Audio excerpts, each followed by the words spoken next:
एक दिन सुबह सुबह सभी शिष्य बुद्ध के प्रवचन सुनने के लिए एक साथ बैठे हुए थे।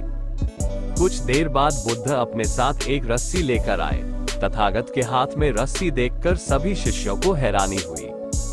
बुद्ध अपने आसन पर बैठे और उन्होंने रस्सी में एक के बाद एक 3 गांठ बांध दी। इसके बाद उन्होंने शिष्यों से पूछा कि क्या ये वही रस्सी है जो गांठ बांधने से पहले थी। इस प्रश्न के जवाब में एक शिष्य ने कहा कि तथागत, इसका उत्तर थोड़ा मुश्किल है।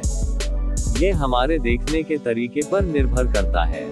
एक तरह से तो रस्सी वही है, इसमें कोई बदलाव नहीं है।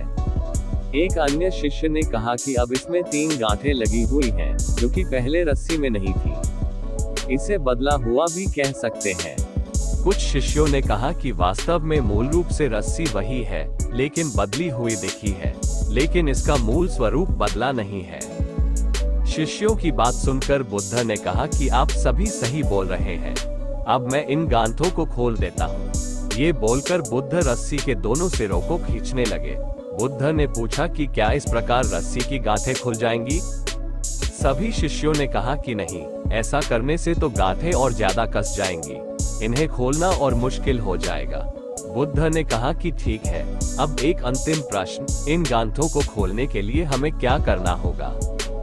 शिष्यों ने कहा कि हमें इन गांठों को ध्यान से देखना होगा, जिससे हम जान सके कि इन्हें कैसे लगाया गया है। इसके बाद हम गांठें आसानी से खोल सकते हैं।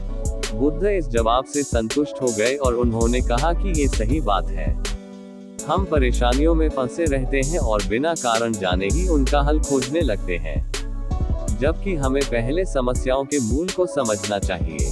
जब समस्याओं की वजह समझ आ जाएगी तो उन्हें सुलझाना बहुत ही आसान हो सकता है।